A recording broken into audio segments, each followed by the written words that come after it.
Welcome to Android to Text Blind.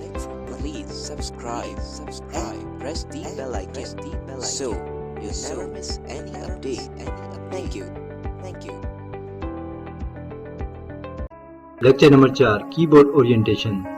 इस lecture में हम अल्फ़ाबेटिकल कीपैड में जो न्यूमेरिकल कीज़ हैं उनके बारे में पढ़ेंगे।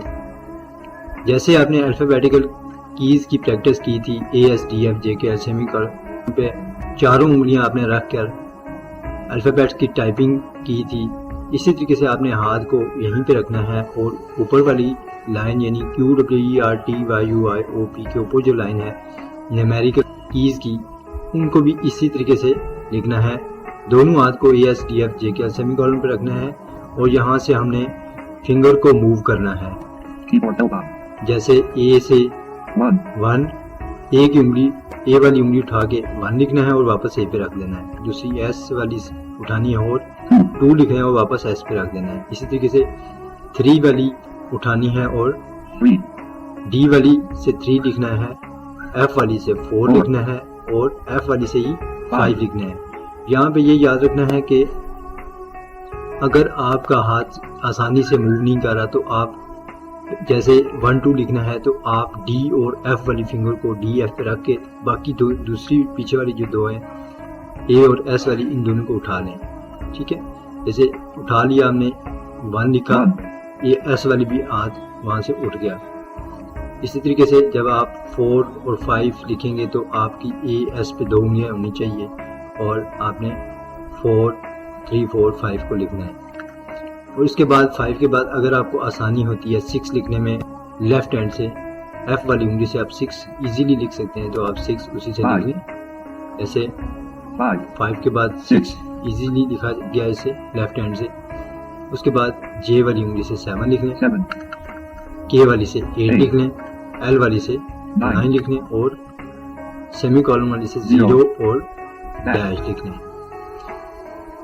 इसी तरीके से आपने सेम प्रैक्टिस करनी है ASDFJK सेमीकोलन पे हाथ रखते हुए 1 2 3 4 5 6 तक लेफ्ट हैंड से लिखना है और 7 8 9 0 डैश ये राइट हैंड से लिखना है। आइए अब चलते हैं इस लाइन में, देखते हैं कि पूरी लाइन में कौन कौन सी कीज हैं। क्रॉप ये एक सिंबल है, ठीक है। उसके बाद 1 2 3 4 5 6 7 8 9 0 9 और उसके बाद 0 है। 0 के बाद डैश। डैश मैथमेटिकली अगर इस्तेमाल किया जाएगा तो ये माइनस के लिए यूज होगा और वैसे डैश ही रहेगा। उसके बाद इक्वल बराबर के निशान को कहते हैं बराबर। मैथमेटिकली अगर इस्तेमाल करना है तो ये इक्वल जो बराबर के लिए इस्तेमाल करेंगे। उसके बाद बैक स्पेस, ठीक है। बैक स्पेस ही रहेगा, ये फंक्शन चेंज नहीं करेगा। बैक स्पेस से हम किसी भी एक फोल्डर से निकल के पिछले फोल्डर में जाना हो या किसी एक कैरेक्टर को मिटाने के लिए बैक स्पेस का इस्तेमाल करते हैं। इन की प्रैक्टिस आपने उसी तरीके से करनी है जैसे अल्फ़ाबेट्स की कर रहे थे।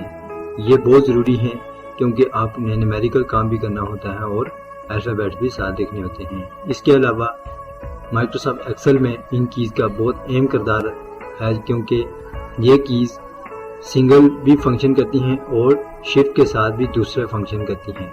जैसे आप एक्सक्लेमेशन मार्क लिखना चाहते हैं तो शिफ्ट 1 प्रेस करेंगे तो एक्सक्लेमेशन मार्क आ जाएगा।